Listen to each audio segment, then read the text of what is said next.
Bien. Alors, on cherche à comprendre pourquoi, si c'est le cas, pourquoi l'État a le droit, pourquoi il est permis à l'État de nous contraindre, et pourquoi, de manière inverse, nous on a le devoir d'obéir à l'État. On s'intéresse à au premier type de solution, qui sont les solutions dites contractualistes. On a vu les limites du contrat explicite, on a vu maintenant les limites du contrat tacite, et on va s'intéresser maintenant à un autre type de solution contractualiste, qui sont ce qu'on appelle les théories du contrat hypothétique. Okay. Donc, face aux limites des théories du contrat actuel, donc face à la difficulté de dire que chacun d'entre nous consentons, que ce soit explicitement ou tacitement, à l'autorité de l'État, un certain nombre de philosophes se sont dit « Ah, mais c'est pas grave si on ne consent pas en réalité. Ce qui est important, c'est qu'on puisse consentir dans des conditions idéales. Donc il serait possible qu'on consente à l'autorité de l'État, et ça, d'après ces théories, ça suffit à fonder l'autorité de l'État. Donc, c'est les théories du contrat hypothétique. I would agree. Que disent ces théories? Elles disent que c'est vrai, les individus ne consentent pas de fait, explicitement ou tacitement, à l'autorité de l'État, mais ils y consentiraient sous certaines conditions. En particulier, si nous étions rationnels, si nous étions animés par des motifs qui n'étaient pas purement égoïstes, si nous raisonnions correctement, nous serions ainsi faits que nous consentirions à telle ou telle forme d'État. Évidemment, les théories en question ne nous disent pas qu'on consentirait à n'importe quel État. Souvenez-vous bien qu'en arrière-plan de toutes ces discussions, il y a l'idée, on veut savoir si certains États sont légitimes. On n'est pas en train de dire que tous les États sont légitimes. D'accord ? Donc, un État tyrannique, en général, on considère que ce n'est pas un État légitime. Mais ce que nous disent les théories du contrat rationnel, c'est qu'il y a certaines formes d'État qui, quoi qu'on n'y consente pas de fait, sont telles que si on était rationnel, si on pensait correctement, on y consentirait. Et ça, c'est une idée qu'on trouve pour commencer chez Kant. On a vu aussi ça très brièvement dans le cours de l'histoire de la philosophie sur Kant. Et ce que dit Kant, c'est que le contrat social, contrairement à ce que dit Locke, ce n'est pas un événement qui a eu lieu. Vous vous souvenez de la difficulté pour Locke? On dit à Locke, mais aucun historien ne nous parle jamais de ce contrat originaire. Locke dit oui, mais c'est parce que Charlotte n'avait pas encore commencé à prendre des notes. Mais ça, c'est la réponse de Locke. Mais Kant dit non, le contrat originaire, c'est pas quelque chose qui a existé. C'est une fiction de la raison, une idée de la raison.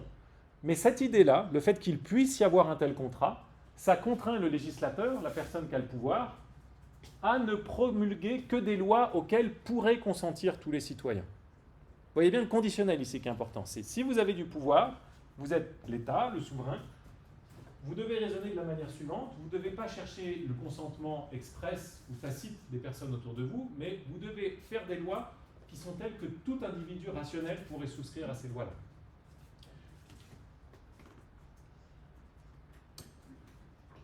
Ce type de raisonnement qu'on appelle contrefactuel, c'est-à-dire on imagine une situation qui n'est pas le cas et on essaye de tirer des conséquences de cette situation hypothétique ou contrefactuelle, il a pris un poids très important dans la philosophie politique contemporaine.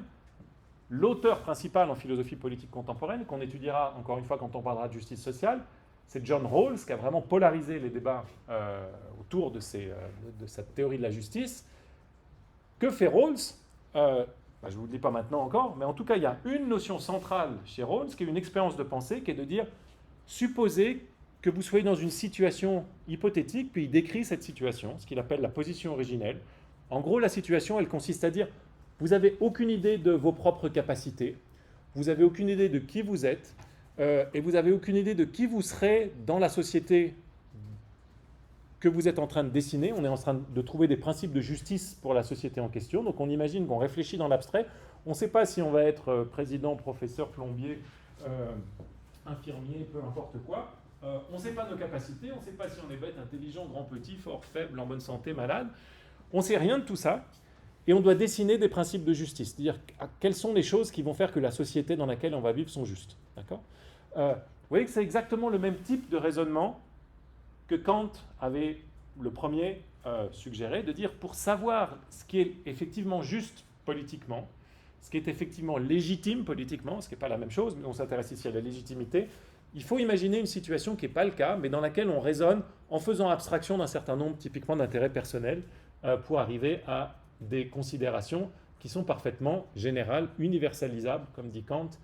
Ça devrait vous rappeler quelques souvenirs de sa théorie pratique, morale. Donc voici la citation de Kant dans ce petit extrait. Pour ceux qui étaient là quand on a parlé de Kant et Benjamin Constant, ça c'est enfin, Kant dit ça dans ce petit extrait, je fais vraiment une parenthèse ici, dans ce texte intéressant, Théorie et pratique, où il répond à Benjamin Constant et il propose également cette théorie hypothétique du contrat social. Je ferme la parenthèse. Le contrat originaire est une simple idée de la raison qui a pourtant une réalité pratique indubitable. Donc il n'a pas existé, mais du point de vue pratique, il est important. En effet, elle oblige chaque législateur à légiférer comme si les lois avaient pu émaner de la volonté, comme si les lois avaient pu émaner de la volonté unie d'un peuple tout entier. Et elle oblige chaque sujet, dans la mesure où il veut être un citoyen, à se regarder comme ayant participé à l'accord général d'une telle volonté. Si en effet la nature de cette loi est telle qu'il est impossible à un peuple tout entier de donner son accord, par exemple une loi selon laquelle une certaine classe de sujets possède le privilège héréditaire d'être noble, alors elle n'est pas juste. Inversement, il suffit qu'il soit possible que le peuple donne son accord à une loi pour que ce soit un devoir de la considérer comme juste, à supposer même que le peuple soit actuellement dans une situation et un état d'esprit tel que si on le lui demandait, il refuserait vraisemblablement de donner son consentement. Comprenez bien cette dernière phrase, il y a quelque chose de très fort ici. Il suffit qu'il soit possible que le peuple donne son accord à une loi pour que ce soit un devoir de la considérer comme juste, même si le peuple actuellement refuserait de consentir à cette loi. D'accord ? Donc, on est en train de savoir si une nouvelle loi, peu importe laquelle, qu'est-ce qu'on peut dire comme loi ? Il est interdit de marcher sur la pelouse. Ce n'est pas une grande loi, mais enfin, c'est un règlement qui existe dans beaucoup d'endroits. À quelles conditions cette loi est juste ? Dit Kant, elle est juste s'il est possible, dans des conditions idéales, parmi des êtres raisonnables, s'il est possible que tout le monde accepte cette loi. Donc tout le monde accepterait qu'il ne faut pas marcher sur la pelouse. Tous les êtres raisonnables. Okay ? Mais nous, on n'est pas toujours raisonnables. Et en particulier, Jean n'est pas toujours raisonnable. Donc il ne pourrait pas être du tout convaincu par ça. Je dis, c'est interdit de marcher sur la pelouse, et Jean va dire, non, moi je ne suis pas d'accord, je trouve que c'est très bien de marcher sur la pelouse. Donc lui, il est de ce côté-là. Il refuse vraisemblablement de donner son consentement. Mais l'idée de Kant, c'est de dire, c'est pas grave, c'est pas l'absence de consentement des êtres non raisonnables qui compte. Ce qu'il faut, c'est le consentement des êtres rationnels, des êtres parfaits. Okay ? Si Jean était raisonnable, il accepterait qu'il ne faut pas marcher sur la pelouse. Parce que si tout le monde marche sur la pelouse, il n'y a plus de pelouse, etc.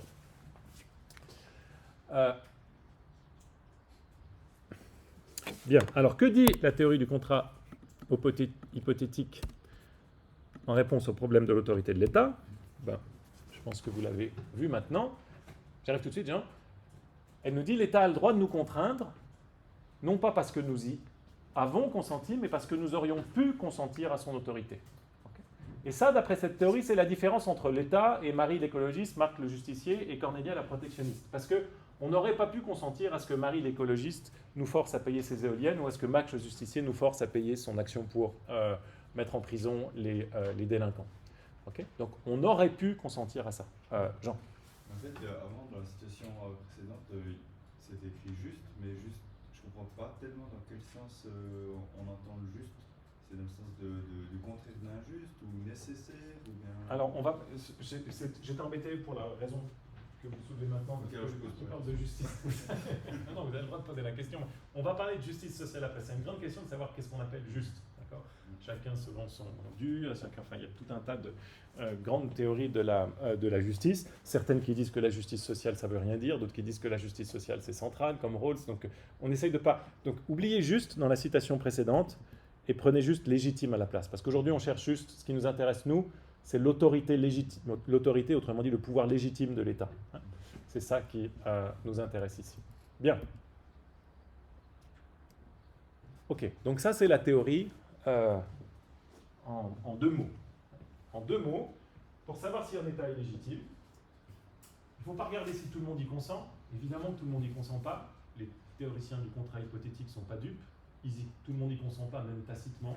On va devoir inventer des acquiescements tacites, et ça c'est très dangereux, donc ils ne veulent pas rentrer dans cette histoire-là. Mais ils disent, si on était rationnel, on consentirait à cet État-là. Okay. Voilà ce que c'est qu'un État légitime. Donc ça c'est la théorie. Est-ce que vous voyez maintenant quel problème suscite ce type de proposition? Oui. Savoir déjà comment on définit qu'est-ce qui pourrait éventuellement être accepté par les États-Unis. Il y a plein de choses qui semblent rationnelles pour certaines personnes et d'autres pas du tout. Donc là, c'est un grand problème, vous avez raison, sur on pourrait être tous d'accord là-dessus. Qu'est-ce que ça veut dire, on pourrait être tous d'accord là-dessus? Donc Kant rajoute, on pourrait, si on était rationnel, dans une situation idéale, tomber d'accord là-dessus. Mais comment est-ce qu'on va définir rationnel et idéal? Et le risque, évidemment, le soupçon qui pèse sur les épaules de partisans de ces théories, c'est qu'ils vont définir rationnel et idéal en fonction de certaines options politiques. D'accord? Ça va être une objection que fait, je vais la présenter dans un instant, que fait Humer, je vous en parle à l'instant, un anarchiste contemporain qui dit moi je suis un anarchiste, et puis d'après les théories du contrat hypothétique, je suis irrationnel. Mais moi ça va pas, je ne suis pas irrationnel, mon anarchisme je le défends en écrivant des livres et je donne des arguments, je ne pense pas être irrationnel, j'ai peut-être tort, mais je n'ai pas l'impression que ma théorie anarchiste soit irrationnelle. Il y en a d'autres qui vont dire moi je suis communiste, j'ai l'impression que c'est rationnel, j'ai défendu, moi je suis conservateur, j'ai l'impression. Et les théoriciens du contrat hypothétique ont l'air de nous dire que si on était vraiment rationnel, on accepterait une théorie de l'État plutôt que d'autres. Okay, une forme d'État légitime plutôt que d'autres. Mais la suspicion qui pèse sur eux, c'est est-ce que vous ne définissez pas la rationalité d'une manière tacitement biaisée politiquement en faveur de la théorie que vous préférez. Donc ça c'est un doute général qui pèse sur cette théorie-là, qui va tomber sous ce que je vais appeler le problème de l'efficacité normative. Okay, donc l'efficacité normative en général, on va voir comment ça marche. Est-ce que c'est pas le même doute en fait? Non, je vous dis une bêtise. C'est une autre objection que vous soulevez là, à juste titre, qui n'est pas directement, que j'ai pas listé dans les objections là. Une suspicion sur comment est-ce qu'on définit la rationalité sans déjà présupposer une théorie politique. Donc c'est une troisième objection. Mais alors je vous en présente deux autres. Objection qu'on soulève en général, c'est l'efficacité normative. En quoi un consentement hypothétique, dans une situation contrefactuelle, autrement dit qui n'est pas le cas, peut-il produire des droits ou des obligations pour nous dans la situation actuelle? Okay, donc je vous dis, vous auriez accepté dans telle situation telle chose, et puis ça doit produire pour vous des obligations dans cette situation ici. Okay. Ce qu'on a envie de dire, c'est si vous auriez accepté dans une autre situation, ça aurait créé pour vous des obligations dans cette autre situation, mais pourquoi est-ce que dans la situation dans laquelle on vit, ce que vous auriez fait dans une autre condition a des implications? Je vais développer ça dans un instant. Et puis la deuxième objection, je suis embêté par votre objection qui me semble très juste et je ne sais pas pourquoi je ne l'ai pas intégrée. Alors j'ai quand même un doute, peut-être c'est ce que je vais dire après. J'ai passé bien le slide, pardon. Peut-être que ce que vous m'avez dit, ça tombe dans la deuxième objection, qui est la possibilité de l'accord. Est-ce que les individus arriveraient à un accord dans ces conditions hypothétiques? Okay. Est-ce que c'est vrai que si on avait des conditions hypothétiques, et oui, je pense que ça tombe derrière ça. Est-ce qu'on arrive à se mettre d'accord dans ces conditions idéales? Alors on commence par le problème de l'efficacité normative, qui à certains égards est peut-être le plus saillant quand on comprend bien exactement quelle est la proposition. Okay. En général, pas toujours, mais en général, des situations hypothétiques, donc des situations qui ne sont pas le cas, ne sont pas directement pertinentes pour déterminer ce qu'on doit faire ici. Je vous donne quelques exemples. On ne va pas punir Jean. On sait que Jean aurait pu commettre plein de crimes horribles. D'accord ? Mais on ne va pas le mettre en prison pour un crime qu'il aurait pu commettre. On ne va pas lui dire « tu aurais pu tuer Julie, ça aurait vraiment été horrible. Allez, perpétuité ou n'importe quoi. » Ça, c'est une situation hypothétique, c'est peut-être parfaitement possible. On peut faire valoir, dire que c'est possible, dire on a des raisons de penser que c'est possible que Jean ait fait ça. Ça aurait été possible que Jean ait fait ça, mais il ne l'a pas fait, donc évidemment, on ne le punit pas pour ça. De la même façon, on ne récompense pas des personnes pour des actes héroïques qu'ils auraient pu accomplir. C'est un acte héroïque, donc ce n'est pas Jean, c'est Charlotte. Si Charlotte aurait pu faire quelque chose de magnifique, on va pas dire bravo Charlotte, on vous donne la coupe. Non, elle n'a pas gagné, elle n'a pas particulièrement. Donc il n'y a pas de raison de prendre ces situations non actuelles, contrefactuelles, comme pertinentes normativement.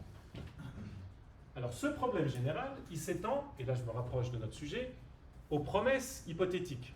Okay. Les promesses qu'on aurait pu faire, elles ne nous imposent pas d'obligation.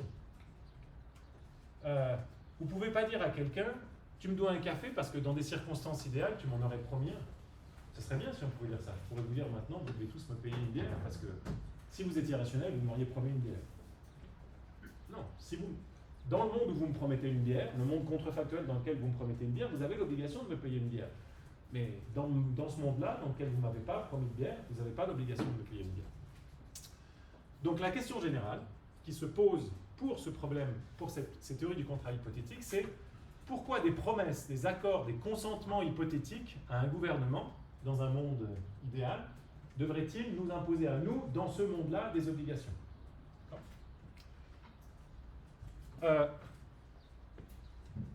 Alors, il ne faut pas se frotter les mains et dire on a réduit ça suffit pour objecter à la théorie du contrat hypothétique. Pourquoi? Parce qu'il y a des cas où les situations hypothétiques ont néanmoins une efficacité normative. Est-ce que vous pouvez penser à des cas où on raisonne de la manière suivante? Il aurait promis ça, donc il est légitime. Il aurait dit ça, donc il est légitime de faire ça à son égard. Donc on a le droit de faire ça. Il aurait donné son accord, donc on a le droit de le faire. Tu sais? Oui, quand les gens... Quand les gens sont morts. Non, c'est pas... Non. C'est juste, il y a des obligations... on a des obligations vis-à-vis des personnes décédées, et c'est un problème d'ailleurs. Enfin, c'est un problème. C'est un problème d'une part parce qu'il faut les satisfaire, mais c'est aussi de comprendre comment on peut avoir des obligations vis-à-vis de personnes qui n'existent plus. Quelqu'un qui donne ses dernières volontés, il faut les respecter après coup. Mais parfois, la personne n'a pas donné ses dernières volontés, puis on raisonne de la manière suivante. Il aurait aimé qu'on fasse ça, il aurait voulu qu'on fasse ça. Okay, et ça nous lie de cette manière-là. Il n'y a pas besoin d'avoir uniquement des personnes décédées. Prenez juste une personne dans le coma, problème qui se pose régulièrement au corps médical et aux familles, aux proches de la personne. Est-ce qu'il faut mettre un terme à la vie de cette personne qui est dans le coma depuis maintenant 10 ans? Okay. Une considération qui vient régulièrement quand vous devez prendre ce type de décision, c'est est-ce que la personne aurait voulu? Si vous dites qu'elle avait toujours dit pendant qu'elle était vivante qu'elle n'aurait jamais voulu être dans une situation comme ça, vous avez une bonne raison de penser que cette personne aurait voulu maintenant dans cette situation qu'on ne l'entretienne pas dans cet état d'absence de conscience. Ça, c'est pas simplement pour mettre sa terme à sa vie, mais si vous devez par exemple vendre la maison de la personne en question, vous pouvez vous dire est-ce que la personne aurait voulu qu'on vende sa maison maintenant? Il faut financer ses soins, il faut financer son truc. Donc vous voyez que ce type de raisonnement, il existe. Donc ce que je suis en train de vous dire, c'est que vous ne pouvez pas juste rejeter les théories du contrat hypothétique en disant « Ah, c'est trop facile », c'est une énorme erreur de dire ce qu'on imagine être le cas dans des situations hypothétiques a une pertinence dans notre situation réelle. Non, parfois c'est le cas, parce que parfois c'est la seule chose sur laquelle on peut s'appuyer. Donc, pour qu'un engagement hypothétique ait une pertinence actuelle, il faut donc au moins deux conditions. Pardon, je reprends l'ordre de ma diapo. Il faut d'une part, première condition, que la personne ne soit pas en mesure de pouvoir exprimer son accord. Donc, si vous avez une personne qui ne peut pas exprimer son accord, alors ça peut être raisonnable de raisonner en termes de qu'est-ce qu'elle aurait dit. Et puis par ailleurs, il faut que la personne, telle qu'elle est, aurait exprimé son accord. Okay. Donc, supposez que Jean soit dans le coma, et on doit décider ce qu'on fait de Jean. D'accord? Et puis, ce qu'on fait de Jean ou ce qu'on fait de ses biens. Il se trouve que Jean a dit ne vendez jamais ma maison c'est mon bien premier, je la veux jusqu'à la fin de ma vie. Donc ça c'est ce qu'il a dit pendant qu'il était vivant. Mais maintenant il est dans le coma, on veut savoir si on peut vendre sa maison, et puis on raisonne de manière hypothétique de la manière suivante, on dit bon, oui en fait peut-être que Jean, après une bonne introduction à la philosophie politique, il serait devenu complètement communiste, et il aurait dit je mets ma maison en commun. Donc vous faites l'hypothèse que Jean, aujourd'hui, s'il avait changé d'avis, il serait d'accord pour qu'on vende sa maison. Okay. Il y a quelque chose qui cloche avec ça, c'est que quand vous raisonnez sur ce qu'une personne aurait dit ou aurait fait, vous n'avez pas le droit de changer complètement ce qu'est la personne ou ses convictions fondamentales qu'elle avait, que vous avez de bonnes raisons de lui attribuer. Autrement dit, vous ne pouvez pas modeler la personne à l'aune de ce que vous aimeriez qu'elle dise. Bien. Alors ces deux conditions-là, elles semblent assez raisonnables, d'accord? On s'est juste posé la question en général, ce n'est pas une question politique, là, c'est dire à quelles conditions ce que aurait dit quelqu'un peut avoir une influence sur ce qu'on a le droit de faire vis-à-vis de cette personne, de ses biens, de ses proches, etc. Maintenant, on revient à notre problème politique. On a vu est-ce que ces deux conditions s'appliquent dans le problème politique? Et là, évidemment, l'objection va dire que ces deux conditions ne s'appliquent pas. Pourquoi? Parce que dans la plupart des cas, les individus, ils peuvent exprimer leur consentement en matière politique. Donc c'est ça qui est un peu bizarre dans la citation de Kant, c'est de dire, Kant dit à la fin, même si les individus ne sont pas d'accord, on va leur dire, en fait, vous auriez pu être d'accord si vous avez été rationnel, donc on leur impose une obligation. Il y a quelque chose d'un peu fort de café là-dedans, en disant, non, mais ils peuvent exprimer leur consentement. Donc il n'y a pas de raison de considérer que leur consentement hypothétique l'emporte sur leur consentement actuel, ici. Et puis, vous ne pouvez pas, lorsque vous faites un raisonnement hypothétique, modifier les convictions fondamentales de certaines personnes. Ah, c'est là que je rejoins enfin votre question, tout à l'heure. Ça me tue en liquide, mais voilà, c'est là que ça rejoint enfin votre question. Vous ne pouvez pas modifier, à votre gré, les convictions fondamentales des personnes dont vous imaginez le consentement hypothétique. Or, c'est vraisemblablement ce qu'on est en train de faire. Si vous avez un anarchiste qui s'oppose à toute forme de gouvernement, en quoi son consentement, dans une situation hypothétique où il renonce à certaines croyances fondamentales, donc il renonce, évidemment, si vous voulez justifier l'État, donc vous avez Jean l'anarchiste. Pardon, je reprends un exemple pour retomber sur terre. Jean, c'est l'anarchiste, il ne croit pas du tout qu'un quelconque forme d'État doit exister, mais on dit, si Jean était raisonnable, il acquiescerait à telle ou telle forme d'État, démocratique, social, peu importe après le contenu de l'État en question. Vous voyez bien, quand vous faites ça, si Jean était raisonnable ici, vous changez complètement les convictions fondamentales de Jean. D'accord? Ce qu'on n'a pas le droit de faire. De la même façon, quand on se demande si Jean est dans le commun, on n'a pas le droit de lui prêter des convictions qui ne sont pas les siennes. Ici encore, on n'a pas le droit de prêter aux gens des conditions qui ne sont pas les leurs, aux gens dans tous les sens de Jean. Bien. Alors voilà où on en est. C'est peu ragoûtant. On se demande quel est le problème.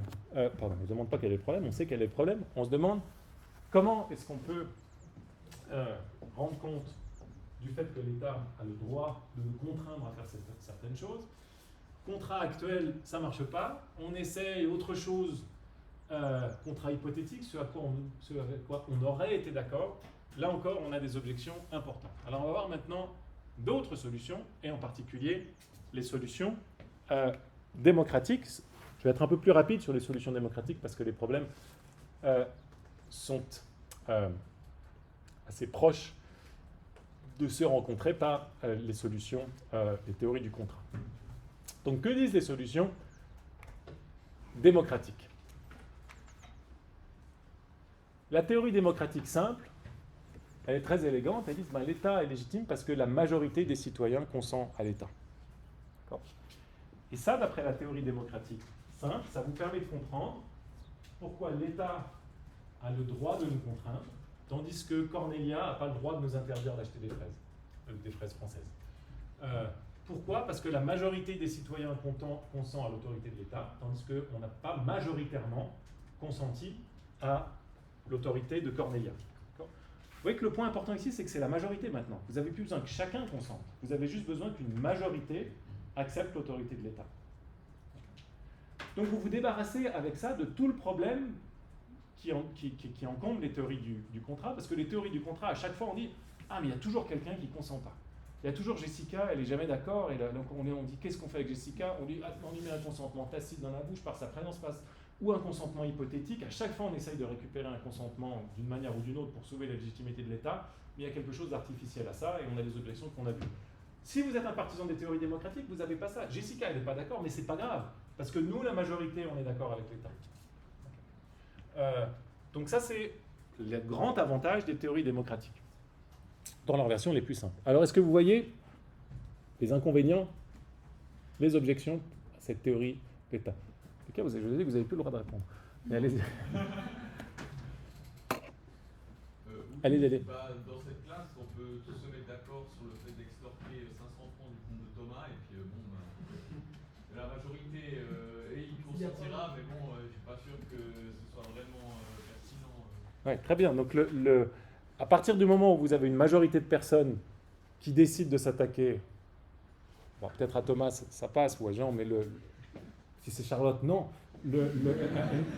À une personne ou à une minorité, et puis à violer ce qu'on appelle, nous, intuitivement, ses droits. Hein, encore une fois, petite parenthèse pour ceux qui ont fait Constant contre Rousseau, c'est exactement l'objection de Constant à Rousseau, de dire, tu mets tout de côté de la majorité, de la démocratie, mais il y a des droits des individus qui, même s'ils sont minoritaires, doivent être préservés. Donc, le problème, plus généralement, c'est de savoir en quoi cette solution, ça rend l'État légitime pour ceux qui ne consentent pas à l'État. Vous avez un certain nombre de personnes qui ne vont pas consentir à l'État dans sa généralité ou à telle ou telle mesure de l'État.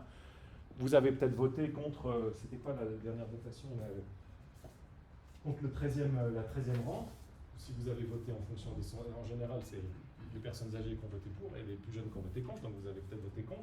Vous n'avez pas consenti à cette loi au financement de la 13e rente, et pourtant ça s'impose à vous. En quoi est-ce que c'est légitime si vous avez voté contre, d'accord ? On vous a imposé ça. En quoi est-ce que le fait qu'une majorité ait voté pour répond à la question, okay ?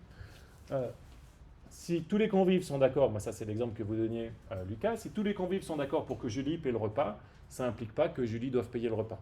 D'accord ? Donc dans cette théorie démocratique, il y a une vraie question de savoir en quoi est-ce qu'une majorité est autorisée à contraindre une minorité en dépit de son consentement. Ça c'est le grand problème pour les théories démocratiques.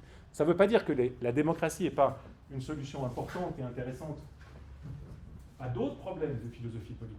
Hein ? Comment est-ce qu'on doit dessiner comment est-ce qu'on doit adopter une loi, etc. Mais par rapport au problème général de savoir quelle est la légitimité de l'État, il y a cette énorme tâche aveugle dans les théories démocratiques qui est de dire, mais vous ne nous avez pas expliqué comment l'État est légitime pour ceux qui votent contre. Et vous pouvez imaginer une minorité qui est écrasée pendant très longtemps par un État qui est majoritairement soutenu par une majorité constante. Ça peut être un peuple, un sexe, n'importe quoi. Des gens d'une certaine conviction politique, religieuse, peu importe quoi. Bien. Alors ça, c'est la raison pour laquelle, en général, la solution démocratique, on s'y attarde pas, dans sa version simple, on s'y attarde assez peu. Mais il y a une solution démocratique un peu plus sophistiquée, dont je vous parle maintenant pour le dernier quart d'heure, qui a été proposée récemment par Cristiano.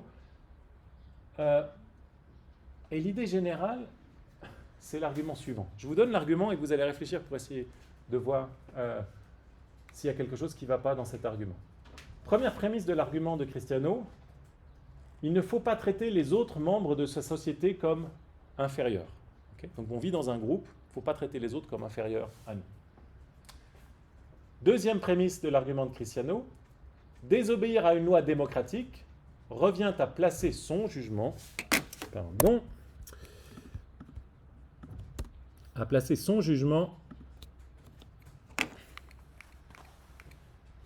au-dessus des autres et donc à les traiter comme inférieurs.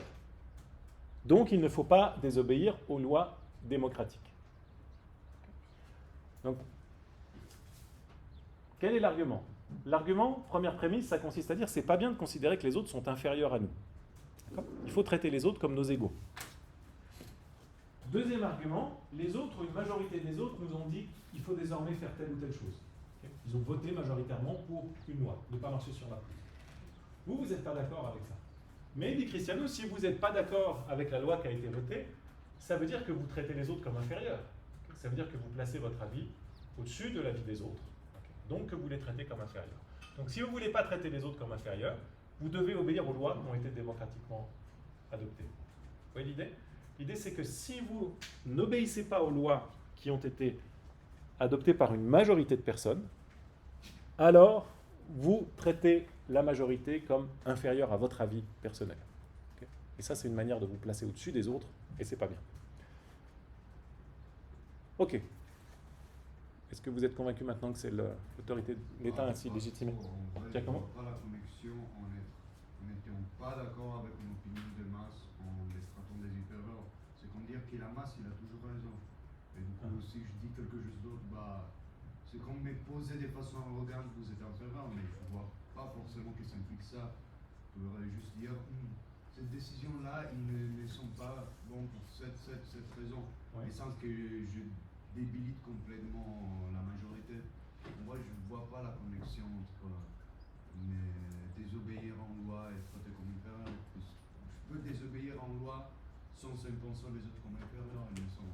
Oui, est-ce que vous arrivez à... C'est bien, je pense que vous tournez autour de la difficulté centrale, mais est-ce que vous arrivez à mettre le doigt, Giacomo et les autres, sur qu'est-ce qui cloche exactement dans l'argument avec ça? Est-ce que c'est une prémisse qui est fausse? Est-ce qu'il y a un autre problème dans l'argument ici? Donc, l'intuition de Giacomo, c'est pas parce que la majorité dit quelque chose que la majorité a raison.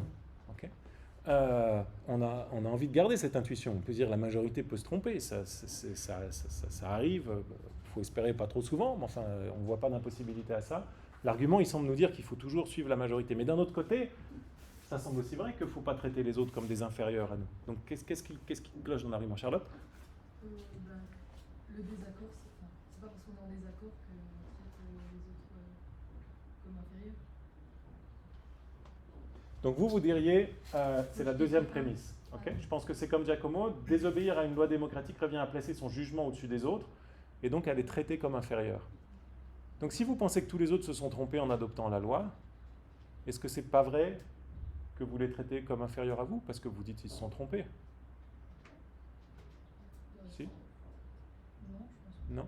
Ouais? Allez-y. Enfin, moi je suis pas d'accord avec la première prémisse où il ne faut pas traiter les autres d'inférieurs. Enfin, par exemple, quelqu'un qui s'y connaît dans un domaine où il a fait plusieurs études est supérieur à quelqu'un qui n'a pas fait d'études.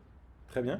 Désobéir à une loi si on est conscient et qu'on est, genre, pour reprendre le terme de la raison comme avant, Ouais. on peut traiter les autres d'inférieurs. Très bien. Donc là, à chaque fois, on parle, dans les trois cas, les trois contre-exemples que vous avez soulevés, Giacomo, Charlotte et vous-même, on parle de... Il y a une forme de supériorité ou d'infériorité qui est de type épistémique. Il y a de l'expertise parfois. Quand on va chez le docteur, c'est qu'a priori, on pense qu'il sait mieux que nous ce qu'on a. Quand on va suivre un cours de philosophie, c'est qu'on pense que le professeur a une compétence qu'on n'a pas, etc. etc. D'accord? Donc c'est important l'expertise, ça. Au niveau de la connaissance, certaines personnes ont des connaissances qu'on n'a pas. Toute notre économie, en un sens, est fondée là-dessus. Si vous faites appel à un plombier, c'est qu'il sait faire quelque chose que vous ne savez pas faire, etc. André, vous aviez une... Non, Ça rejoint ça? Très bien. Alors, je pense que vous avez mis le doigt sur, sur le point important. Et ce qui cloche dans l'argument, si on veut voir exactement le problème, c'est que vous avez deux sens d'inférieur ici. Pourquoi est-ce qu'on est tenté de donner son assentiment à la première prémisse? Il ne faut pas traiter les autres membres de sa société comme inférieurs. Parce que dans inférieur ici, on veut dire inférieur dans le sens moralement inférieur, ou comme ayant moins de droits que nous. Okay? C'est pour ça que cette première prémisse, elle est intuitive au départ. Si vous comprenez inférieur dans le sens qu'on a moins de droits que nous, on ne veut certainement pas dire, en tout cas dans nos sociétés contemporaines, que certaines personnes ont plus ou moins de droits que nous. On a tous le droit d'acheter des glaces, sauf Loïc. Non, ça ne va pas. Okay, y a pas de, ça, c'est traiter Loïc comme inférieur, il y a quelque chose qui cloche ici. Mais évidemment, inférieur, dans la deuxième prémisse, il n'est pas utilisé dans le même sens. Parce que inférieur ici, ça veut dire, comme l'ont dit vos trois interventions, inférieur dans le sens épistémique. Ça ne veut pas dire qu'il y a moins de droits, mais ça veut dire qu'il y a des personnes qui sont inférieures épistémiquement. Pas surtout, parce que vraisemblablement, on peut être supérieur épistémiquement en ce qui concerne les connaissances médicales, mais en ce qui concerne les connaissances culinaires ou philosophiques, être complètement nul. Donc, ce n'est pas une question de classer des personnes, mais par rapport à chaque sujet, il y a des personnes qui sont supérieures et inférieures. Les experts sont supérieurs et les profanes sont inférieurs sur ces sujets-là. Donc, la réponse à cet argument-là, c'est de dire, c'est un argument qui commet une erreur qu'on appelle l'équivocation. D'accord ? Vous avez sans doute vu ça en logique. Et dans l'analyse des arguments dans l'atelier, c'est qu'on a deux sens d'inférieur ici. Inférieur dans la prémisse 1, ça veut dire inférieur qui a moins de droits, ou qui est moralement inférieur peut-être, ou qui est politiquement inférieur, tandis qu'inférieur dans la prémisse 2, ça veut dire inférieur dans le sens qui est moins compétent sur tel ou tel sujet. Cyril ? Est-ce qu'il n'y a pas un problème simplement dans la première prémisse du fait que si c'était véritablement le cas, par exemple, on ne pourrait pas mettre quelqu'un en prison, on ne pouvait pas le priver de ses droits si on ne pouvait pas traiter les personnes de manière différente selon simplement leurs actes, par exemple. Oui, mais alors ça rejoint les questions qu'on discutait quand on parlait du libéralisme quand on étudiait les deux premières idéologies politiques. quand vous dites que les individus ont des droits, donc on est tous assez imprégnés par cette théorie lockéenne au départ, libérale aujourd'hui, dire que les individus ont des droits indépendamment de la majorité. D'accord ? Donc vous avez le droit à ce qu'on ne vous empêche pas de parler, à ce qu'on ne vous empêche pas d'aller où vous voulez aller, à acheter ce que vous voulez acheter, etc. Mais ça ne veut pas dire que ces droits-là, ils vous sont acquis quoi que vous fassiez. D'accord ? Donc vous vous souvenez que le problème principal que rencontre le libéralisme, c'est de dire à quelles conditions vous pouvez limiter les droits des personnes. Okay ? Et puis là, on avait les deux principes qu'on a étudiés, le principe de Mill, le principe du dommage, et puis le principe de non-agression, qui sont des principes, on essaie de dire à quelles conditions on peut vous mettre en prison. C'est uniquement dans des cas très graves où vous-même, typiquement, vous avez empiété sur les droits des autres. Plus qu'empiéter, vous avez parfois volontairement réduit, si vous avez tué quelqu'un, vous avez littéralement empiété sur son droit de vivre ou d'aller où il voulait. Et ça justifie qu'on renonce en punition à vos droits, à vous. Okay ? Donc le point de toute théorie des droits, c'est pas de dire les droits, on ne peut jamais revenir dessus. C'est plutôt de spécifier les conditions qui doivent être très strictement limitées auxquelles on peut revenir sur les droits des individus, typiquement quand les individus en agressent d'autres ou nuisent aux autres de manière clairement délimitée. Ça va ? Hein, donc, ça ne veut pas dire... Et en un sens,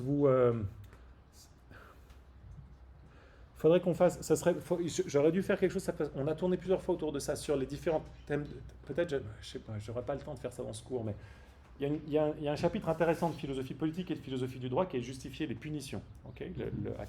Quelles sont les différentes justifications de la punition ? Puis vous voyez qu'il y en a plein des différentes. Il y en a qui sont... C'est juste en soi, œil pour œil, dent pour dent. En gros, si vous avez fait quelque chose, vous méritez qu'on vous fasse la même chose.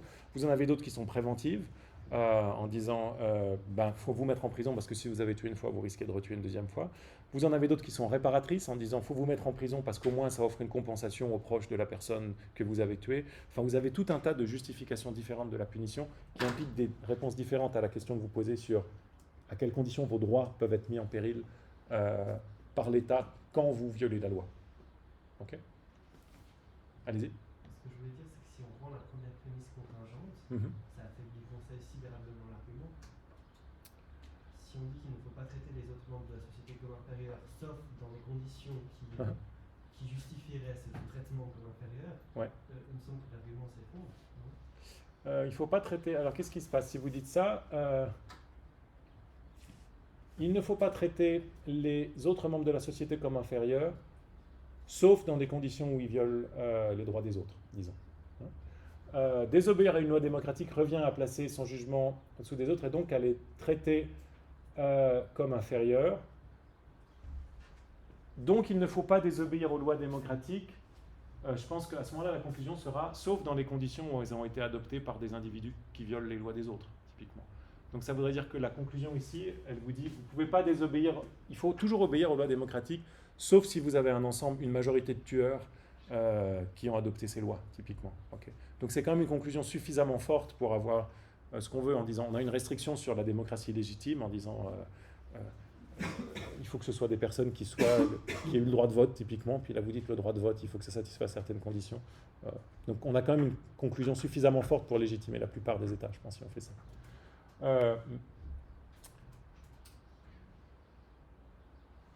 Bien, écoutez, je vous ai dit le point central ici pour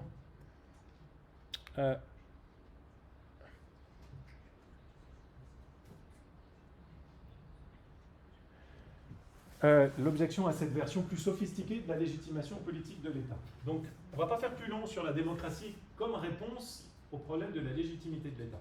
Je veux juste conclure sur la démocratie et vous présenter la solution qu'on va étudier la prochaine fois. Donc, si les objections qu'on vient de voir à la légitimation démocratique de l'État sont correctes, ça veut dire qu'un État ne peut pas être fondé, la légitimité de l'État ne peut pas être fondée sur la démocratie. Ça, c'est compatible avec au moins les deux thèses suivantes. C'est compatible avec l'idée que parmi les gouvernements légitimes, ceux qui sont démocratiques sont préférables. Ça ne veut pas dire qu'on balance la démocratie ici. Ça veut juste dire qu'on dit que la démocratie n'est pas la bonne manière de légitimer le gouvernement. Mais une fois qu'il y a tout un tas de gouvernements légitimes, on peut dire que c'est mieux d'avoir un gouvernement démocratique, c'est ce que va dire un démocrate. C'est aussi compatible avec la thèse suivante, la thèse selon laquelle aucun gouvernement n'est légitime, mais parmi tous les gouvernements existants, les gouvernements démocratiques sont les moins mauvais. Donc si vous pensez que les gouvernements sont jamais légitimes, vous pouvez quand même dire le moindre mal, c'est d'avoir un gouvernement démocratique. Bien. Ah, mais j'aurais dû remettre mon schéma. Je ne l'ai pas remis, mon schéma. Donc, mon schéma, j'y reviens manuellement.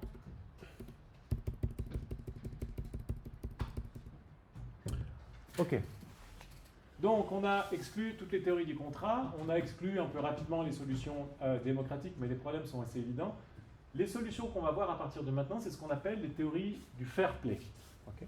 Elles vous semblent peut-être moins intuitives, moins connues, mais on va maintenant essayer de voir, je vous présente juste en 3 minutes, en quoi consistent ces théories-là, parce qu'elles ont fait couler pas mal d'encre, et on a cru pendant un moment, même si je pense qu'aujourd'hui elles sont moins, on est moins optimiste, mais on a cru pendant un moment qu'elles pouvaient nous tirer de ce problème persistant.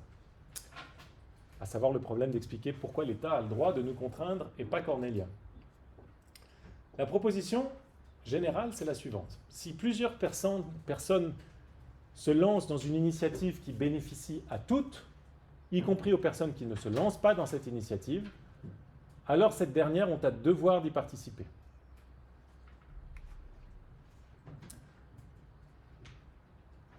Qu'est-ce qu'on veut dire ?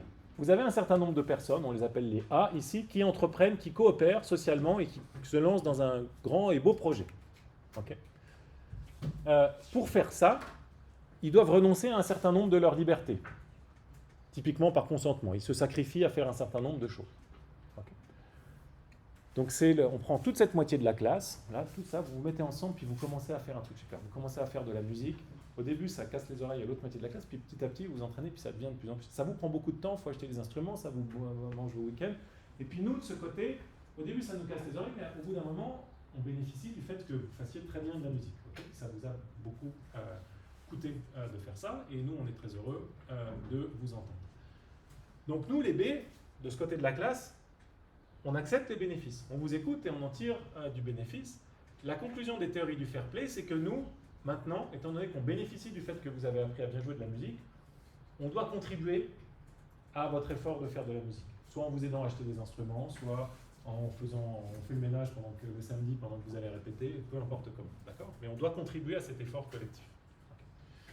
Okay. Et vous voyez qu'ici, il n'y a pas l'idée que nous, on consent à ça. Il y a juste l'idée que comme on bénéficie de ce que les autres font, de ce que la collectivité fait, comme on aime à le dire, on a un devoir de participer à ça, même si on n'y consent pas. Et je vous donne juste l'exemple qui va guider toutes ces théories-là. Comme ça, vous avez de quoi réfléchir pour la semaine prochaine, à savoir si c'est une bonne manière ou pas de légitimer l'État. Vous êtes dans un bateau qui prend l'eau, okay, et puis, naturellement, vous vous mettez tous à écoper avec vos seaux, à vider l'eau du bateau. Okay. Et puis on a un gulu sur le bateau, Jean, qui lui fait rien. Okay, il se croise les bras et il vous regarde sortir l'eau du bateau. Et l'idée générale des théories du fair play, c'est que ceux qui sont dans un état... Donc, pardon. L'idée générale ici, c'est que Jean, il devrait vous aider à sortir l'eau du bateau. Okay, même si ce n'est pas nécessaire, même si vous allez sauver le bateau sans Jean, c'est pas juste que Jean bénéficie du fait que vous vous donniez du mal pour garder le bateau à flot. Et l'idée des théories du fair play, c'est que c'est pareil avec l'État. C'est que même si vous ne consentez pas aux bénéfices de l'État, le seul fait que vous en bénéficiez, les autres se donnent du mal pour faire des choses. Les autres se donnent du mal pour faire des routes, pour faire un système éducatif, pour faire des musées, pour faire plein de choses. Et vous, vous êtes là sur le côté, vous, comme Jean, vous croisez les bras et vous ne participez pas à cet effort collectif. Et les théories du fair play disent, vous devez participer à ça. Donc vous devez obéir à l'État, et c'est dans ce sens-là auquel l'État est légitime. Vous lui devez obéissance, même si vous n'y consentez pas, parce que puisque vous bénéficiez de l'effort collectif, okay, vous avez un devoir moral de participer à cet effort collectif-là, de la même façon que Jean a le devoir moral de vous aider à écoper sur le bateau, même s'il n'est pas d'accord. Okay. Ok. Il n'est pas d'accord, on a bien compris. Mais il a quand même le devoir de le faire parce qu'il en bénéficie et que sans lui, le bateau va couler. André? Mais ça ressemble quand même un petit peu à l'achat de force. L'objection qu'on avait avant. Oui. Alors ça va être une objection de Nozick qu'on verra la prochaine fois. Mais pour l'instant, on va d'abord essayer de bien développer la théorie et puis de voir ensuite les difficultés. Mais c'est précisément une des objections que va avancer Nozick. Très bien. Merci beaucoup pour votre attention. À la semaine prochaine pour les philosophes et à l'année prochaine, enfin pour les philosophes en herbe, pour les lycéens.